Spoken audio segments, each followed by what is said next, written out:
So yun, kung makikita nyo, dito ako sa loob ng segment. At ito yung dalawa, ito yung isa. Kung makikita nyo yan, ayan. Si Papa Lem, Mayakoy, Katago. Ito yung ilalim ng segment. Building po yan. Ito si Tikboy, Christian Tikboy. Ayan, Mayakoy. Ituturo ko kayo dito sa loob ng loob ng segment. Ayan, kung makikita nyo, ayan mga pinagtutugtong ng mga cable wires para manatiling matatag ang struktura ng pag-assemble ng segment na to. Ayan, makikita nyo, nandito sa loob yung mga cable wires na kompatibay ng segment. Ayan, yan po siya. Ayan, mahina po kasi ang ilaw. Ayan, naplubas, sobrang dilim po dito. Sobrang dilim, pero ituturo ko pa rin kayo. Ayan, ito yung mga PVC pipe na lagusan ng tubig upang dito dumaloy patungong labas na nagmumula sa taas.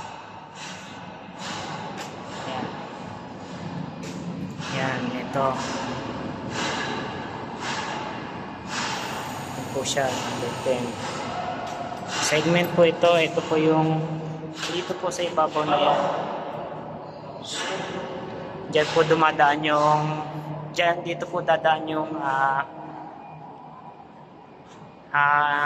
tren diyan sa taas na yan. At ito po yung loob nyon. Yan, ito po yung pinagdudugtong-dugtong ng mga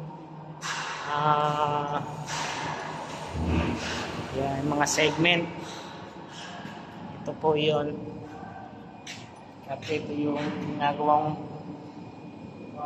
yan. Yan, dinidikitan po yan ng mga ganyan masin.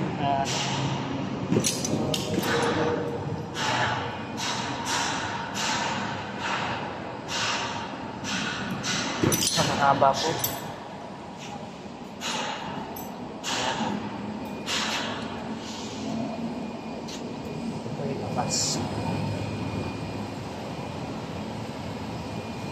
Pangit po kasi yung camera natin, kaya at hindi natin ganong lubos na makita ang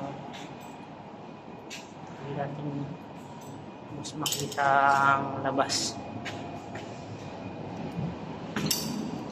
Yan.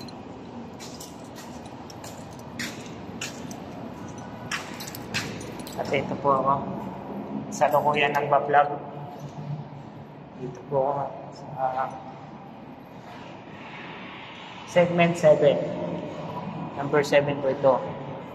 So ito po yung pinagdugtong-dugtong na segment papunta sa kabilang volume na malaki upang doon ulit panibago magdurugtong. So ito pong segment na to ay nasa Malolos Station po ito. Ayan, number 10 na ako. Yo. Ayan, tatago lang kami rito kasi wala pa kaming ginagawa kaysa nasa labas kami. So ito po si Tikboy, Christian Tikboy. At ito po si Papa Lem. Hindi po sila sa ilaw, sa liwanag. Okay po, tatapusin ko na po ang video na to.